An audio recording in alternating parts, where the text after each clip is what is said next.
날이 소녀를 거두어 주십시오. 눈 쌓인 산길, 낯선 여인이 나무꾼 서구 앞에 무릎을 꿇었습니다. 가진 것 없는 호라비 살림에 입 하나 늘리는 게 부담스러웠지만 여인의 눈빛이 예사롭지 않아 차마 내치지 못했지요. 그날 밤부터 서구의 집엔 이상한 일들이 벌어지기 시작했습니다. 그런데 이 여인에게는 나무꾼조차 짐작 못할 사연 하나가 숨겨져 있었습니다. 구독과 좋아요는 더 좋은 이야기를 만드는 힘이 됩니다. 그럼 지금부터 옛날 옛적 강원도 깊은 산골 마을에 서구라는 나무꾼이 살았습니다. 일찍이 아내를 잃고 병든 노모를 홀로 봉양하며 하루하루 나무를 팔아 낀 일을 이었지요. 넉넉지 않은 살림이었지만 서구는 어미를 원망한 적이 단 한 번도 없었습니다. 그해 겨울은 유독 매서웠습니다. 눈이 무릎까지 쌓이던 어느 날 서구는 나무를 하러 깊은 골짜기까지 들어갔습니다. 그런데 눈 더미 속에서 낑낑거리는 소리가 들려왔지요. 파헤쳐보니 하얀 짐승 한 마리가 다리에 덫이 걸린 채 피를 흘리고 있었습니다. 여우처럼 보였으나 어딘가 예사롭지 않은 기운이 감돌았습니다. 허허, 이 미물이 여기서 얼어 죽을 뻔했구나. 서구는 덫을 풀어주고 제 저고리를 찢어 짐승의 다리를 감쌌습니다. 그러고는 품에 안아 산 아래 양지 바른 곳까지 데려다 주었지요. 짐승은 한참을 서구의 눈을 바라보다가 절뚝이며 숲속으로 사라졌습니다. 서구는 그 일을 금세 잊었습니다. 하루하루 먹고 사는 일이 급했으니까요. 이듬해 봄, 진달래가 산자락을 붉게 물들일 무렵이었습니다. 서구의 집 살인문 앞에 웬 여인이 서 있었습니다. 낡은 무명옷을 입었으나 얼굴은 눈이 부실 만큼 희고 눈매가 유독 깊었지요. 날이 소녀를 거두어 주십시오. 갈 곳이 없습니다. 서구는 당황했습니다. 보아하니 반가의 교수 같은데 어찌 이런 산골까지. 사연은 묻지 말아 주십시오. 밥값은 몸으로 다 하겠습니다. 여인은 이름을 서리라 했습니다. 서구는 호라비 집에 젊은 여인을 들이는 게 마뜩잖았지만 병든 노모가 먼저 나섰습니다. 얘야, 이 밤에 여인을 내치면 그것도 죄다. 마루 한 켠이라도 내주려무나. 그날부터 서리는 서구의 집에 머물게 되었습니다. 서리는 부지런했습니다. 물을 깃고 밭을 메고 노모의 병수발을 정성으로 들었지요. 그런데 마을 사람들 눈에는 이상한 점이 하나둘 들어왔습니다. 이웃에 사는 안동댁이 먼저 말을 꺼냈습니다. 서군의 처자 말이여, 밤마다 뒷산에 오른다는데 그거 아나? 설마요. 사람이 밤에 산엔 왜 오릅니까? 내 두 눈으로 봤단께. 게다가 우리 집 개가 그 처자만 보면 꼬리를 말고 벌벌 떨어. 사람들은 웃어 넘겼지만 안동댁의 말은 조금씩 마을에 퍼져나갔습니다. 그러던 어느 밤 노모의 기침이 유독 심해져 서리가 밤새 곁을 지켰습니다. 서구는 옆방에서 잠을 이루지 못하고 뒤척이다 새벽녘 물을 뜨러 나갔습니다. 부엌 앞에서 서리가 약탕관을 적고 있었습니다. 밤을 꼬박 새운 얼굴이었지만 눈빛만은 흐트러짐이 없었지요. 밤새 한숨도 못 잔 게요. 괜찮습니다. 소녀는 이런 일에 익숙합니다. 서구는 잠시 머뭇거리다 물었습니다. 어찌 그리 정성을 다하시오? 삭슬 받는 것도 살부치도 아닌데. 서리는 약탕관에서 눈을 떼지 않은 채 나직이 답했습니다. 나리께서 소녀를 살려주신 그 손길에 이만한 정성이 아깝겠습니까? 그 은혜 이제 갚고도 남았소. 더는 무리하지 않아도 돼요. 서리가 처음으로 서구를 똑바로 바라보았습니다. 그 눈빛에 담긴 것이 그저 은혜만은 아니라는 걸 서구는 그제야 어렴풋이 느꼈습니다. 은혜는 다 갚았을지 모르나 소녀의 마음은 아직 다 못 들였습니다. 서구는 그 말에 얼굴이 붉어져 아무 대꾸도 하지 못한 채 돌아섰습니다. 그날 새벽 두 사람 사이엔 말로 하지 못한 무언가가 조용히 자리 잡았습니다. 이후 노모의 병이 씻은 듯 나은 것도 어쩌면 그 밤을 꼬박 세운 서리의 정성 덕분이었는지도 모릅니다. 서리가 온 뒤로 서구의 살림은 눈에 띄게 나아졌습니다. 밭에서는 심은 적 없는 곡식이 자랐고 시름시름 앓던 노모의 기침은 씻은 듯 가라앉았지요. 사람들은 서군의 며느리감이 복덩이라며 부러워하기 시작했습니다. 그 소문을 들은 이가 있었습니다. 마을 훈장의 아들 시연이었습니다. 시연은 재물께나 있는 집안에서 태어나 글줄이나 읽었다 하나 성정이 오만하고 여색을 밝히는 자였습니다. 서리의 미모가 소문나자 그는 직접 서구의 집을 찾았습니다. 이복의 서구, 자네 집에 있는 그 처자 말일세. 내가 데려가 첩으로 삼고 싶은데 어떤가? 당치도 않은 말씀입니다. 서리는 제 식구입니다. 식구라. 근본도 모르는 계집 하나 감싸다가 큰 코 다칠라. 시연은 코웃음을 치며 돌아갔지만 그 눈빛엔 이미 앙심이 서려 있었습니다. 며칠 뒤 시연은 직접 서리를 찾아와 회유하려 했습니다. 내 집에 들어오면 비단 옷의 쌀밥이 끊이질 않을 것이다. 나무꾼 집구석에서 뭐가 아쉬워 이 고생을 하느냐. 서리는 눈 하나 깜짝하지 않고 답했습니다. 소녀, 은혜를 갚으러 온 몸입니다. 나리의 재물은 필요치 않습니다.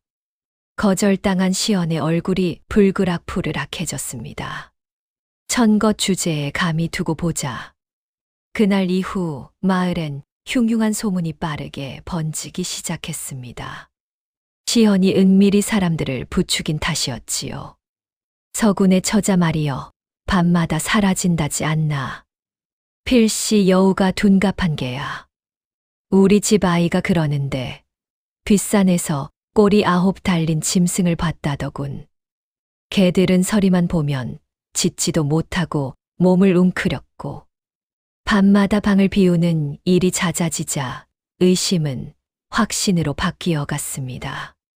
시연은 소문만으로 만족하지 않았습니다. 그는 은밀히 장에서 만난 무당 노파를 마을로 불러들였습니다. 저 계집의 정체를 밝혀낼 수 있겠소. 후하게 값을 쳐드리리다. 무당 노파는 은자 몇 냥을 받아 쥐고는 서구의 집 근처를 며칠간 서성이며 부적을 태우고 방울을 흔들었습니다. 마을 사람들은 그 모습을 지켜보며 더더욱 불안해했지요. 참말로 여우가 맞는 거요? 저 무당이 괜히 저러겠나. 뭔가 냄새를 맡은 게지. 노파는 며칠 뒤 시연을 찾아가 은밀히 고했습니다. 그 여인 사람이 아닌 건 분명합니다. 허나 사람을 해친 기운은 느껴지지 않습니다. 오히려 뭐요? 은혜를 갚으려는 정성만 가득할 뿐입니다. 시연은 그 말이 마음에 들지 않았습니다. 그런 소린 필요 없소. 그저 여우라는 것만 마을에 퍼뜨리시오. 노파는 찜찜한 얼굴로 돌아갔지만 이미 받은 값이 있어 시연이 원하는 대로 소문을 부풀렸습니다. 며칠 뒤 또 다른 시련이 찾아왔습니다. 서구의 밭에 든 멧돼지가 곡식을 절반이나 망쳐놓은 것입니다. 가뜩이나 어려운 살림에 큰 타격이었지요. 그날 밤 서리는 아무 말 없이 홀로 산에 올랐습니다. 이튿날 아침 망가진 밭 한쪽에 죽은 멧돼지 한 마리가 놓여 있었습니다. 이걸 당신이? 서리는 손끝의 상처를 슬쩍 소매로 가리며 웃었습니다. 곡식 값이라 여겨 주십시오. 그 모습을 우연히 목격한 안동댁이 또 마을에 말을 옮겼습니다. 내 두 눈으로 봤단께 그 처자가 밤새 멧돼지랑 싸운 흔적이 온몸에 가득하더라니까 사람이 그럴 수 있겠어. 소문은 걷잡을 수 없이 커져갔고 서구 역시 마음이 흔들렸습니다.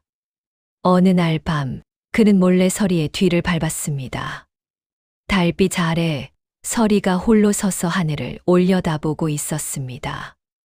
그리고 그 그림자가 사람의 것이 아니었습니다. 서구는 숨이 턱 막혔습니다. 하지만 이상하게도 두렵다는 생각보다 먼저 든 것은 안쓰러움이었지요. 이튿날 서구는 서리에게 조용히 물었습니다. 당신은 대체 누구요? 서리는 오래도록 말이 없다가 나직이 입을 열었습니다. 나리께서 아셔야 할 때가 오면 소녀가 먼저 말씀드리겠습니다. 그때까지는 부디 묻지 말아 주십시오. 서구는 더는 캐묻지 않았습니다. 은혜를 갚겠다던 여인이 어느새 정말 마음을 준 사람이 되어 있었으니까요. 그 무렵 이웃 마을에서 흉흉한 소식이 전해졌습니다. 젊은 사내 셋이 며칠 새 시름시름 앓다 죽었는데 죽기 전 하나같이 산에서 여인을 만났다는 말을 남겼다는 것이었습니다. 사실 그 사내들은 시연이 버린 은밀한 노름판의 단골들이었습니다. 빚을 감당하지 못하고 시연에게 갚을 날짜를 미뤄오던 자들이었지요. 시연은 그들의 입을 막기 위해 독한 밀주를 먹여 병으로 위장했으나 이 사실을 아는 이는 아무도 없었습니다. 시연은 이 기회를 놓치지 않았습니다. 내 진작부터 알아봤다. 서군의 그 계집이 사람 흘려 죽이는 여우야. 시연의 선동에 마을 사람들이 술렁였습니다. 안동댁을 비롯한 이들이 몽둥이와 낫을 들고 모여들었습니다. 여우를 잡아 죽여야 한다. 안 그러면 우리 마을 사내들도 다 죽어. 그날 밤 노모는 서리의 방문 틈으로 안을 엿보다 비명을 지르고 말았습니다. 거울 앞에 앉은 서리의 그림자 뒤로 9개의 꼬리가 일렁이고 있었던 것입니다. 비명 소리에 온 집안이 발칵 뒤집혔고 때마침 몰려온 마을 사람들이 마당을 에워쌌습니다. 여우다. 저것이 여우였어. 서구가 다급히 방문 앞을 막아섰습니다. 멈추십시오. 이 사람은 지난 겨울 제가 목숨을 구해준 은인입니다. 저리 비켜 서구. 자네도 홀렸구먼. 시연이 앞으로 나서며 소리쳤습니다. 이웃 마을 사내 셋이 죽은 것도 저 여우 짓이 분명하다. 더 늦기 전에 없애야 해. 서리가 조용히 서구의 등 뒤에서 걸어 나왔습니다. 나리, 이제는 말씀드려야 할 때인가 봅니다. 서리는 마을 사람들 앞에서 천천히 입을 열었습니다. 저는 뒷산에서 400년을 살아온 짐승입니다. 사람이 되기 위해서는 100년 동안 사람을 해하지 않고 덕을 쌓아야 하나. 지난 겨울 죽을 위기에서 저를 구해주신 나리의 은혜에 감복하여 그 수행을 다시 시작한 지 이제 겨우 반년입니다. 사람들이 웅성거렸습니다. 그럼 이웃 마을 사내들은 그 죽음은 제 소행이 아닙니다. 서리의 눈이 시연을 향했습니다. 허나 제가 아는 바로는 그 사내들은 노름빛 때문에 독한 술을 마시고 죽었다 들었습니다. 그리고 그 빚을 놓은 자가 누구인지도 저는 알고 있습니다. 시연의 얼굴이 순식간에 하얗게 질렸습니다. 무슨 헛소리를. 뒷산에서 100년을 지내다 보면 사람이 못 보는 것도 보이는 법입니다. 노름판을 버려 사내들의 재산을 등쳐먹고 갚지 못하자 독한 밀주를 먹여 입을 막은 게 누구였는지 마을 사람들의 시선이 일제히 시연에게 쏠렸습니다. 안동댁이 떨리는 목소리로 물었습니다. 시연 도련님, 그게 참말입니까? 시연은 아무 말도 하지 못한 채 슬금슬금 뒷걸음질 쳤습니다. 그 반응이 이미 모든 것을 말해주고 있었습니다. 서구가 서리의 손을 굳게 잡았습니다. 여러분, 이 사람이 사람이든 아니든 지난 반년간 우리 어머니를 정성으로 모시고 이 마을에 해코지 한 번 한 적 없습니다. 그것이면 되지 않습니까? 마을 사람들은 쉽게 마음을 놓지 못했습니다. 오랜 세월 뿌리 내린 두려움은 진실 하나로 완전히 씻기지 않는 법이니까요. 몽둥이를 든 손들은 내려갔지만 눈빛에는 여전히 경계가 남아 있었습니다. 서리는 그 눈빛들을 하나하나 마주하다 조용히 고개를 숙였습니다. 나리의 은혜 결코 잊지 않겠습니다. 하지만 제가 이곳에 머무는 한 나리와 어머님께 계속 화가 미칠 것입니다. 서리. 100년을 채우고 나면 반드시 사람이 되어 돌아오겠습니다. 그때까지만 부디 저를 기다려 주십시오. 그날 밤 서리는 짐 하나 없이 산길에 올랐습니다. 서구는 마을 어귀까지 따라 나섰지만 서리는 뒤돌아보지 않은 채 말했습니다. 나리, 여기까지만 오십시오. 더 오시면 소녀 다시 못 떠날 것 같습니다. 서구는 그 자리에 우두커니 서서 눈발 속으로 멀어지는 여인의 뒷모습을 오래도록 지켜보았습니다. 세월이 흘러 노모가 세상을 떠나고 서구도 늙어갔습니다. 그는 평생 다시 혼이 나지 않고 해마다 봄이 오면 뒷산 어귀에 나가 하루 종일 앉아 있다 돌아오곤 했다고 합니다.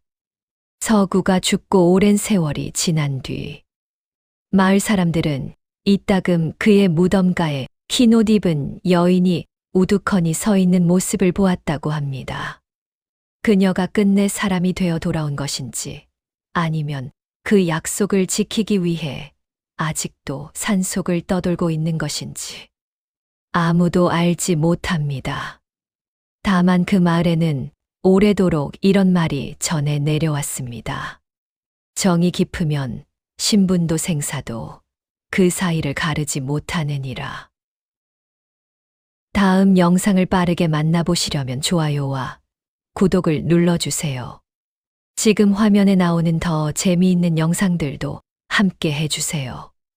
그럼 모두 행복한 하루 보내세요. 감사합니다.